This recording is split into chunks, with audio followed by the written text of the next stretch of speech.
അങ്ങ് നിശ്ചയിച്ചുവല്ലോ. ആ ദിവ്യമാതാവിനെ ഓർത്ത് സന്തോഷിക്കുന്ന ഞങ്ങൾ അവരുടെ അനുഗ്രഹമുള്ള അപേക്ഷയാൽ ഈ ലോകത്തിലെ സകല ആപത്തുകളിലും നിത്യമരണത്തിലും നിന്ന് രക്ഷപ്പെടുവാൻ കൃപ ചെയ്യണമേ. ഈ അപേക്ഷകളൊക്കെയും ഞങ്ങളുടെ കർത്താവ് ഈശോ മിശിഹായുടെ യോഗ്യതകളെ പ്രതി ഞങ്ങൾക്ക് തന്നരുളേണമേ.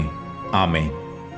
എത്രയും ദയയുള്ള മാതാവേ, നിന്റെ സഹായം തേടി നിന്റെ മാധ്യസ്ഥം അപേക്ഷിച്ചവരിൽ ഒരുവനെയെങ്കിലും നീ ഉപേക്ഷിച്ചതായി കേട്ടിട്ടില്ല എന്ന് നീ ഓർക്കണമേ.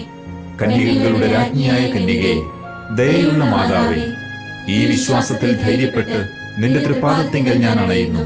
നെടുവീർപ്പിട്ട് വിലപിച്ച് കണ്ണുനീർ ചിന്തി പാപിയായ ഞാൻ നിന്റെ ദയാധിക്യത്തെ കാത്തുകൊണ്ട് അങ്ങേ സന്നിധിയിൽ നിൽക്കുന്നു. അവതരിച്ച വചനത്തിൽ മാതാവേ, എന്റെ അപേക്ഷ ഉപേക്ഷിക്കാതെ ദയാപൂർവം കേട്ടരുളണമേ. ആമേൻ.